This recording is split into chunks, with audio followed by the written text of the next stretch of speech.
the first sign that something was truly wrong was the silence. When I saw that Leo Vance had blocked my number, a strange sort of numbness washed over me.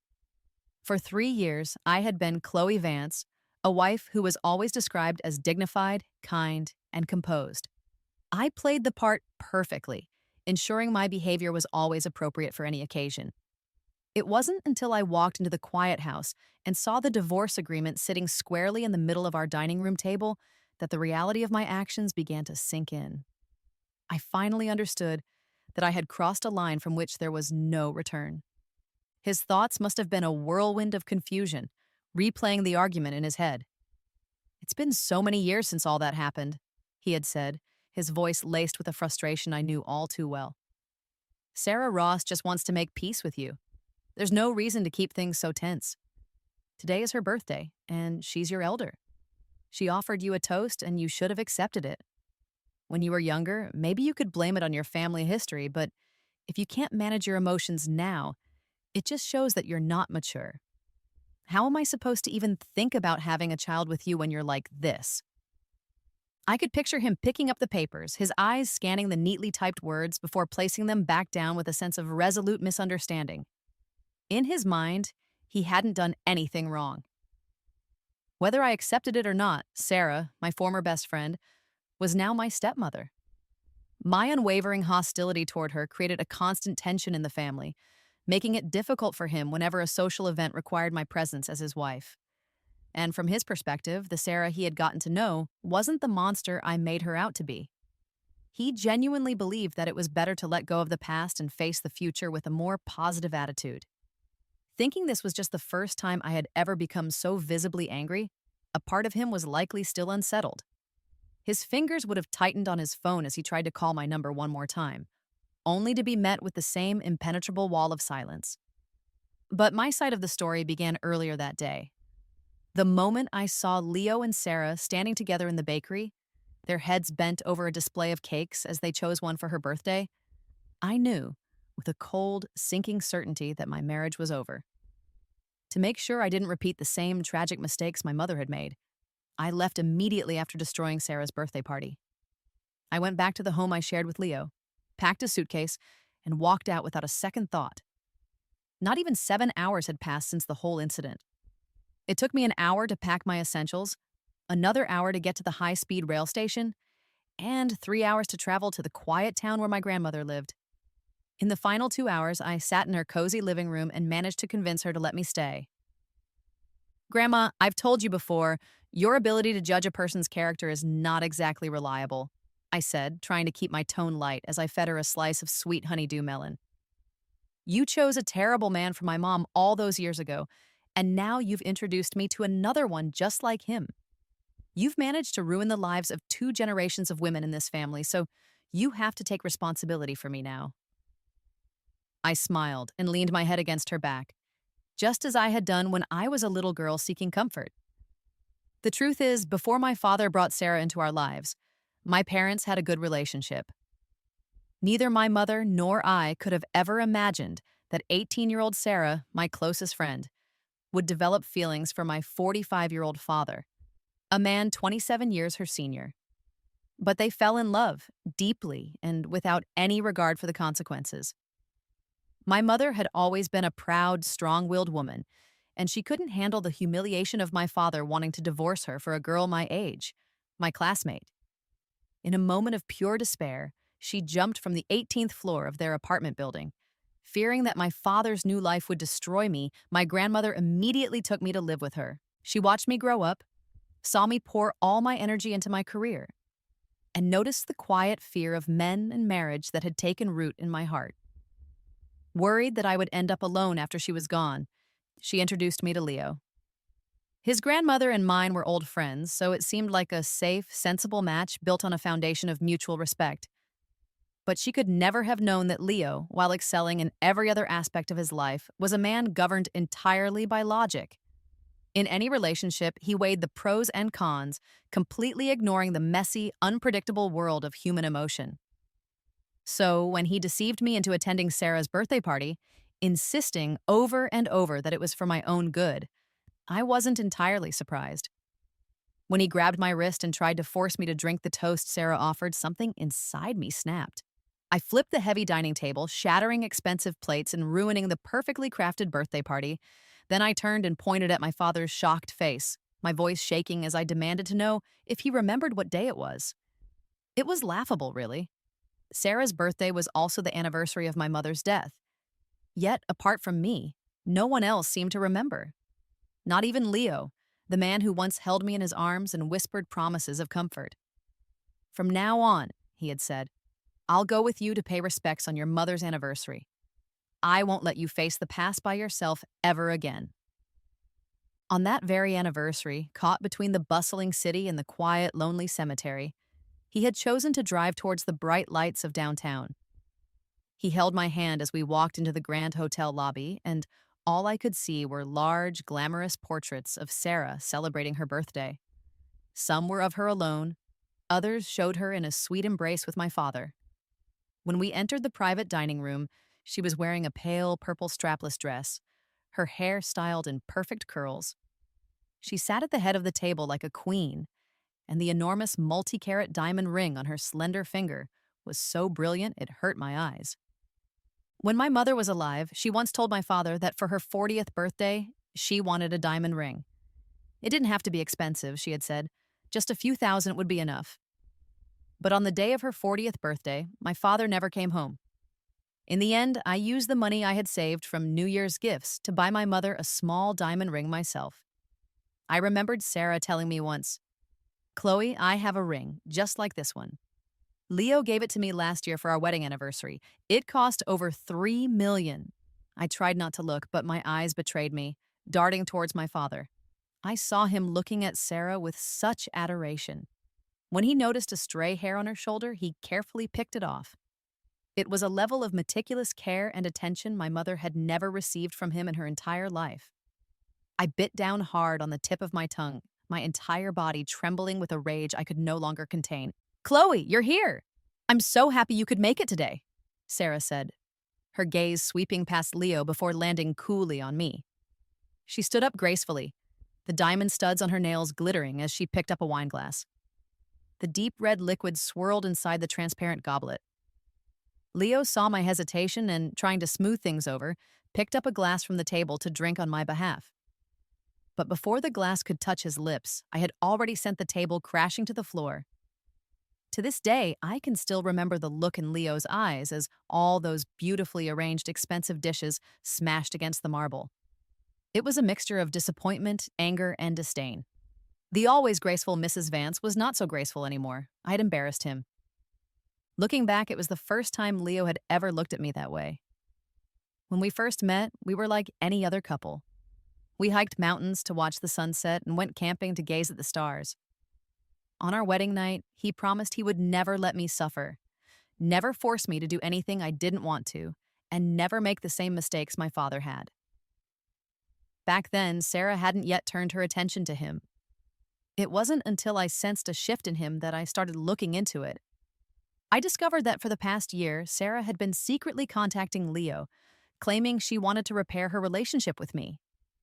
For a full year, Leo hadn't said a single word about it to me. It's not that I never thought about letting my guard down, about treating Leo as a safe harbor and trusting him completely.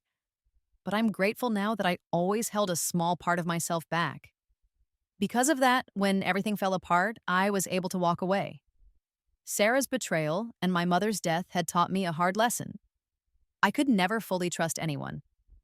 Because of that lesson, I had been quietly preparing myself for this outcome for the past 3 years. I just never expected that 3 years of mental preparation would actually be needed. "Are you really sure you want to do this?" my grandmother asked, sighing softly. She knew my earlier joking was just a way to cope, and that I had never truly blamed her. She just hated to see Leo and me end up this way. "Yes, it's better now, while we still don't have children," I replied. After we got married, Leo and I had talked about having kids, but he always felt I wasn't cheerful enough. He worried that my mindset wouldn't be healthy for a child. He even enrolled me in psychology courses and arranged for a counselor. I told him that he was more important to me than any counselor, but he didn't seem to take that to heart. From the moment he started meeting with Sarah privately, for dinner, for tea, even for shopping and exchanging gifts. My mental state was destined to decline. While I was packing my things, I had only intended to take what was mine. But buried at the bottom of our wardrobe, I found a hidden stack of shopping receipts. They were for everything from small keychains to expensive luxury watches and jewelry. They had been happily interacting, playing the parts of an elder and a junior, a stepmother and a son-in-law. Honestly, Leo, if it had been anyone else, I might have considered my grandmother's feelings and tried to maintain a superficial peace with you. But you should never have chosen Sarah. I knew Sarah all too well. Back when we were still friends, she once complained to me, asking why my family was so well off while she had to live like a poor person. She joked that if she ever had the chance, she would take everything from me and make it hers. And she did. She took my father from my mother. Now, seeing my father getting older and his earning potential decreasing, she wanted to take Leo from me as well. "Since you've made up your mind, then I support you," my grandmother said, her voice firm. "Just don't be foolish like your mother." When my mother died, she acted impulsively and didn't leave any assets for me. When Sarah married my father, she took control of the family finances, and my own spending money was cut to a bare minimum. "She just can't stand to see you doing better than her," Grandma added, her heart aching as she remembered what happened to my mother. "A woman like that will get what's coming to her."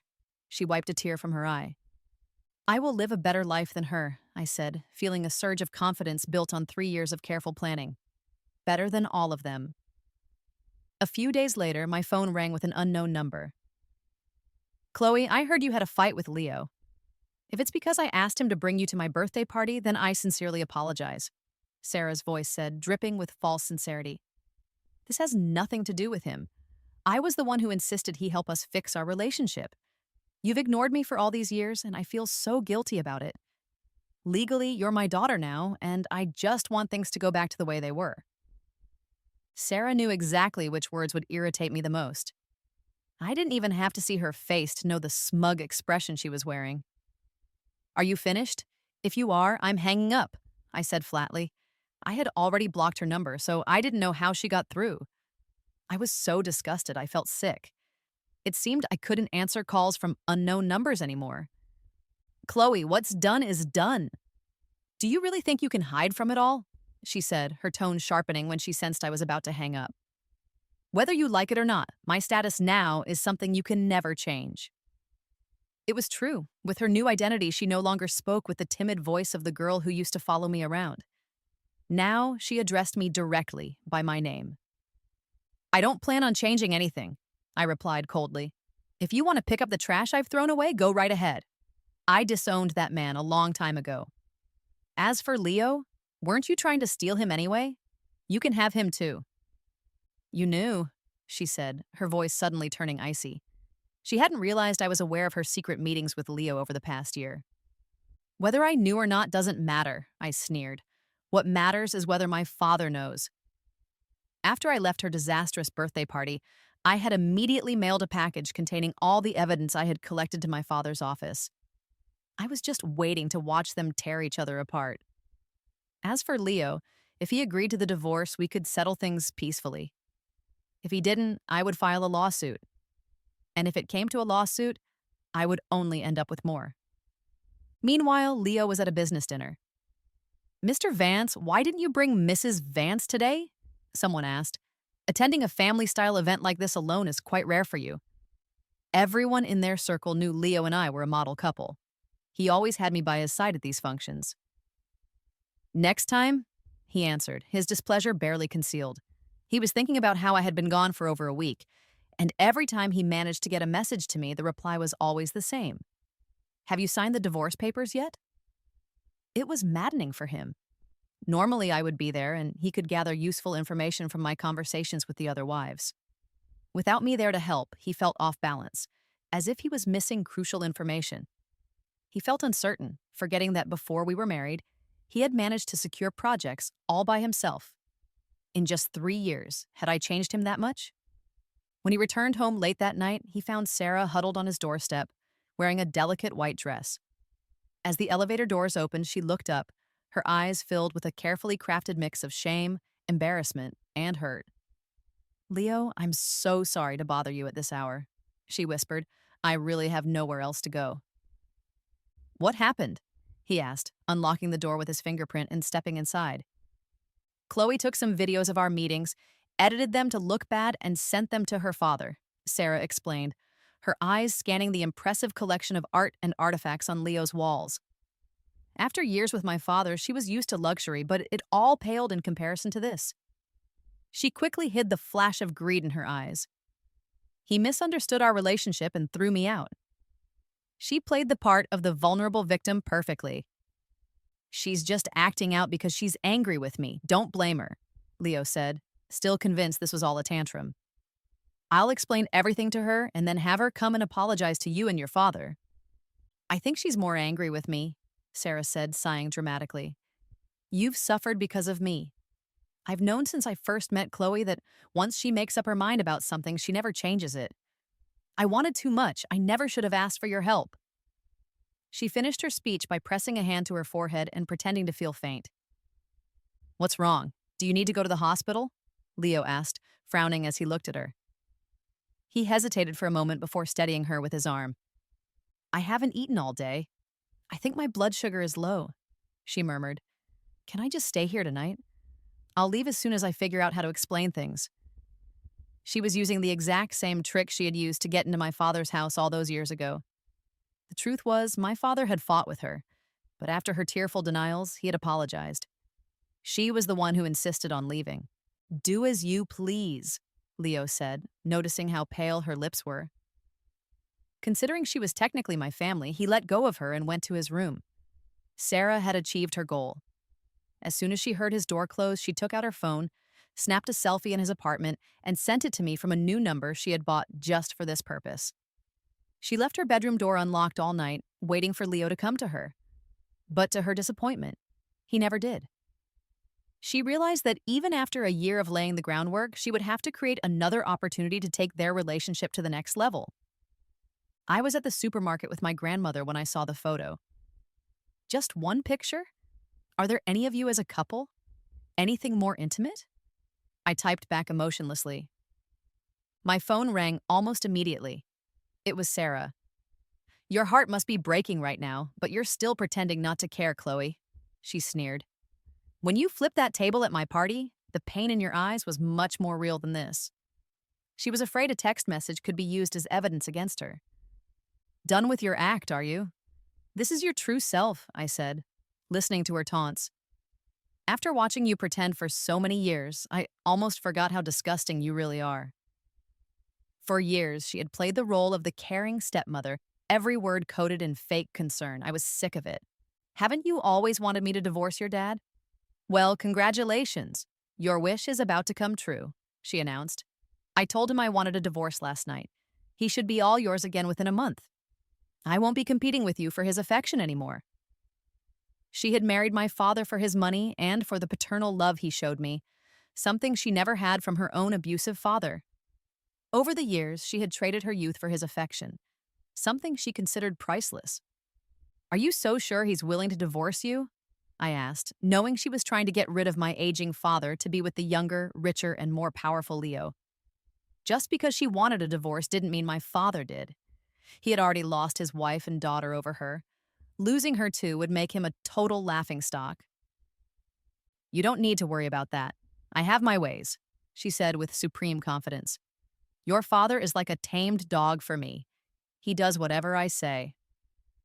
This sense of superiority made her believe she was irresistible. Unlike your mother, who was with him for decades and could never control him. Honestly, it's a good thing your mother died. If she saw how obedient he is to me now, she would probably die of anger. Sarah, be careful. You killed my mother and now you insult her memory. Aren't you afraid of the consequences? I said, my grip on my phone tightening. I told myself to be patient. Her downfall was coming. Realizing she had gone too far and that I might be recording the call, she quickly hung up. The more arrogant she was, the more she had to lose. After that call, I knew Leo would never sign the divorce agreement willingly. So, without telling him, I filed for divorce in court. I knew the first attempt would likely be dismissed, but My goal was to create public pressure. Leo's company was planning to go public next year, and a messy public divorce would be a disaster for him. The longer this dragged on, the more leverage I had. As expected, when his lawyer received the notice from the court, Leo couldn't wait any longer. He showed up at my grandmother's house in the middle of the night. "It seems you knew where I was all along," I said, opening the door. I was wearing old pink pajamas, my hair down. "You just didn't want to come and talk to me."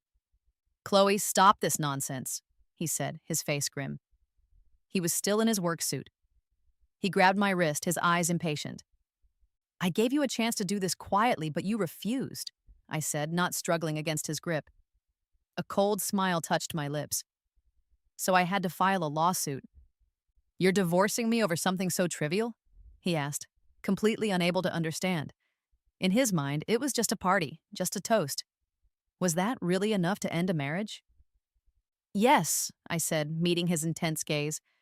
"It's because of a trivial matter like that I can't be with you anymore." I had sensed the change in him for a year. He had completely forgotten the anniversary of my mother's death. Even now, he didn't realize that Sarah's birthday fell on that exact day. My father was heartless, so his forgetting didn't surprise me.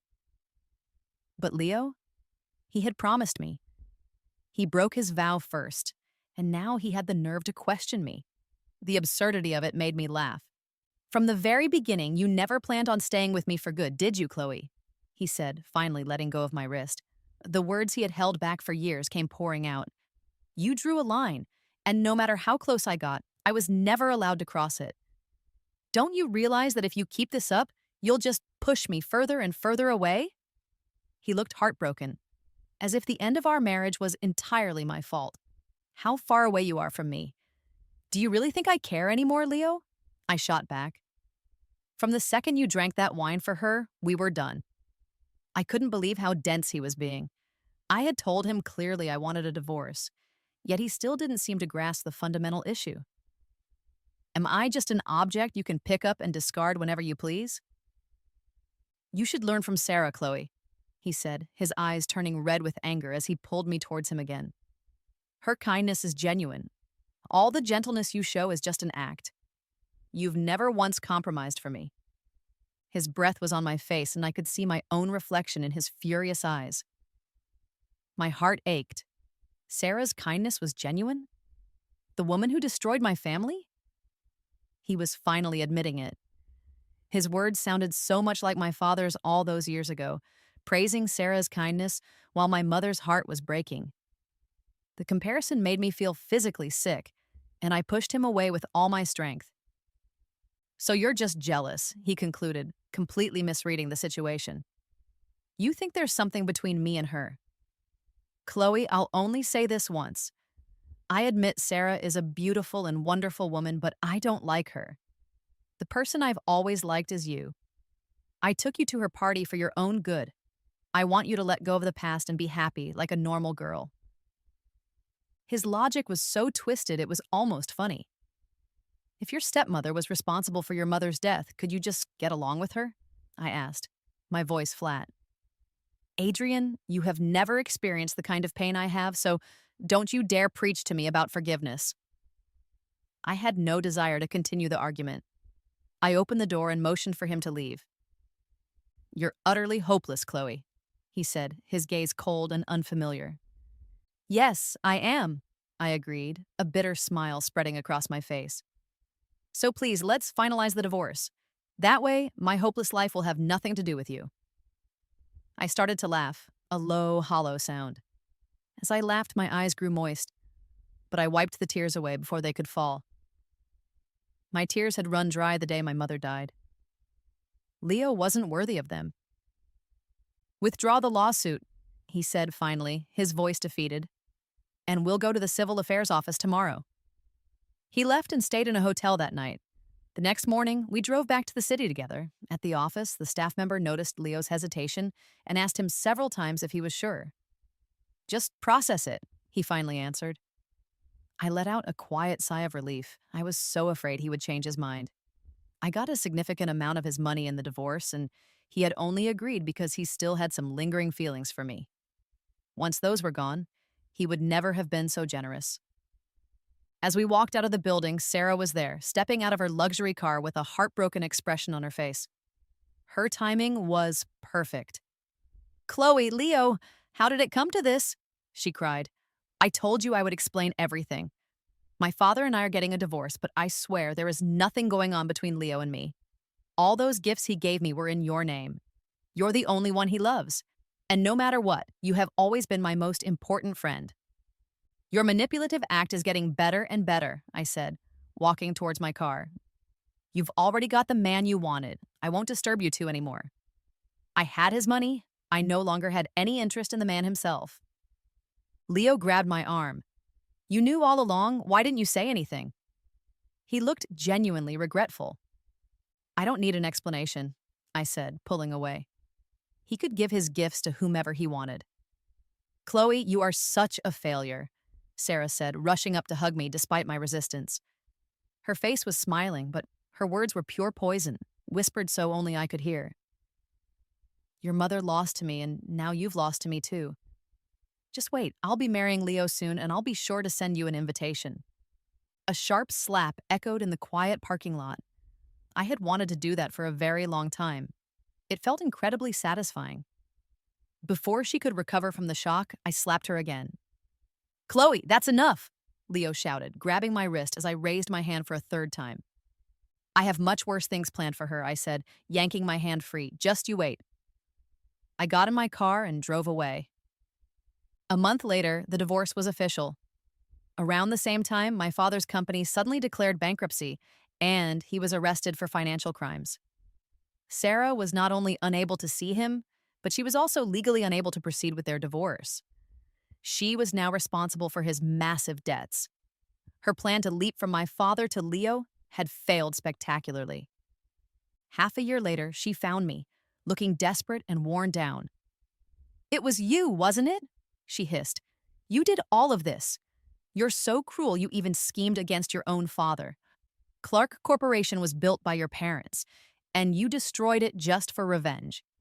And for 3 years, you used Leo, using your status as his wife to secretly work with his competitors and dismantle your father's company piece by piece." She was right. "Aren't you supposed to be marrying Leo? Why don't you ask him for help?" I taunted her. I knew Leo's company was in the final stages of its IPO. Getting involved with Sarah and her mountain of debt would destroy his public image and the company's chances. "Those debts, I could never pay them back," she whispered, her nails digging into her palms. Then, she fell to her knees in front of me. "Chloe, I'm begging you. Please, leave me a way out." The once proud woman was now disheveled and broken. "A way out? Did you give my mother a way out?" I asked coldly. I gestured to my bodyguards, who pulled her away. As my car drove past, it splashed a wave of dirty water onto her face.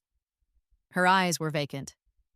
A moment later, she turned and ran directly into the path of an oncoming car. She died instantly. Another month passed, and I heard that Leo's company's IPO had failed. I didn't know the details, and I didn't care. He came to see me one last time. He told me he finally remembered that Sarah's birthday was the anniversary of my mother's death. He apologized for everything and said that if I could forgive him, he wanted to go with me to my mother's grave. I just smiled and declined. After a long silence, he muttered, mostly to himself, "Why is it that every other year I remembered, but I forgot this year?" I knew why, but I didn't tell him. He would never realize that just like my father, he had been completely enchanted by the perfect persona Sarah had created. He claimed to love me, but his actions had proven otherwise. After that, I stayed with my grandmother. The money I got from Leo meant we could live a quiet, comfortable life, free from worry. It was a simpler existence, but it was peaceful, and for the first time in a long time, I was content.